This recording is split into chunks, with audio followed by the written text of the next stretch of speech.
ఇప్పుడే జీ5 app download చేయండి. చూడండి మీ ఫేవరెట్ టీవీ షోస్ ఎప్పుడైనా ఎక్కడైనా. మిత్ర, ఏంటి ఇంత ఫాస్ట్ గా బయటకు వెళ్తున్నావు?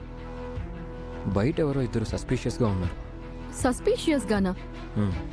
అందుకే చూడ్డానికి వెళ్తున్నాను. రే, మనీషా గారు మనుషులను సారీ చెప్పొచ్చు కదా. మనం ఇక్కడ ఉన్నట్లు మేడంకి తెలీదు. ఓ, ఎవరై ఉంటారు? అదే నాకు అర్థం కాలేదు. రండి చూద్దాం. పద.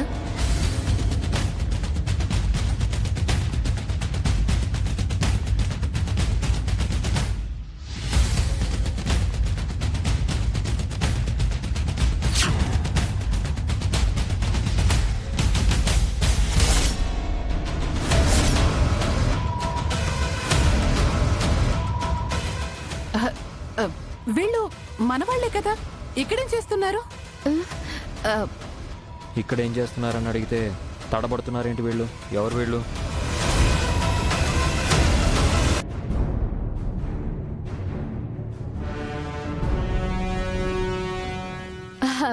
వీళ్ళు మనవాళ్లే మిత్ర. మనవాళ్ళు? నాకు తెలిసిన వాళ్ళు. ఇక్కడ ఏం చేస్తున్నారు? అంటే ఈవినింగ్ మన ఇంట్లో పార్టీ ఉంది కదా, సెక్యూరిటీ కోసం పిలిపించాను. అందుకు బౌన్సర్స్ ఉన్నారు కదా. వీళ్ళకు కూడా బౌన్సర్సే మిత్ర. మరి యూనిఫామ్ లేదేంటి? అయ్యయ్యో, అంటే నేను ఫోన్ చేసి త్వరగా రమ్మని చెప్పాను. హడావిడిగా వచ్చినట్టున్నారు, అందుకే యూనిఫామ్ వేసుకోలేదు. పార్టీ ఈవినింగ్ అయితే వీళ్ళని ఇప్పుడు ఎందుకు పిలిపించావు? అంటే ముందు జాగ్రత్త కోసం. నువ్వు ఇంట్లోకి వెళ్ళు మిత్ర, నేను చూసుకుంటాను.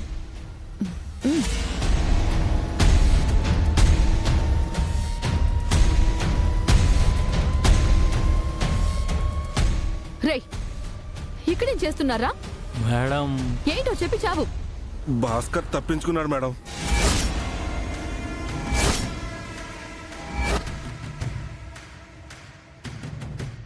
వాడిని వెతుక్కుంటూ వస్తుంటే మీ ఇంటి ముందు కనిపించాడు మేడం. మమ్మల్ని చూసి మళ్ళీ పారిపోయాడు. వాడు ఖచ్చితంగా ఇక్కడికే వస్తాడు కదా అని మేము ఇక్కడ కాపలాగా ఉన్నాం మేడం. నేను ఇందాక కాల్ చేసినప్పుడు వాడున్నాడు అని చెప్పారు కదా. సారీ మేడం, మీరు తిడతారని అబద్ధం చెప్పాం. వాడప్పటికే పారిపోయాడు. అబ్బా, ఈ ఒక్కరోజు వాడిని జాగ్రత్తగా చూసుకోమని చెప్తే వదిలేశారు. వాడు గాని లోపలికి వచ్చాడంటే మీ ఇద్దరిని పైకి పంపించేస్తా. పొద్దున్నే వచ్చే కళలు నిజం అవుతాయంటే నన్ను తిట్టావు. ఇప్పుడు చూడు, అదే జరిగింది. ఆంటీ, అసలే నేను టెన్షన్లో ఉంటే నన్ను ఇంకా టెన్షన్ పెట్టకండి. ఇంట్లోనేమో అరవింద్ అక్క లక్ష్మి టెన్షను, బయటకు వచ్చామా ఈ భాస్కర్ గడి టెన్షను, అంత హై టెన్షను. ఈ పిల్లల పుట్టినరోజు మన చావుకొచ్చినట్టుంది ఆంటీ. ఈ రోజు ఏం జరుగుతుందో ఏమో. పదండి.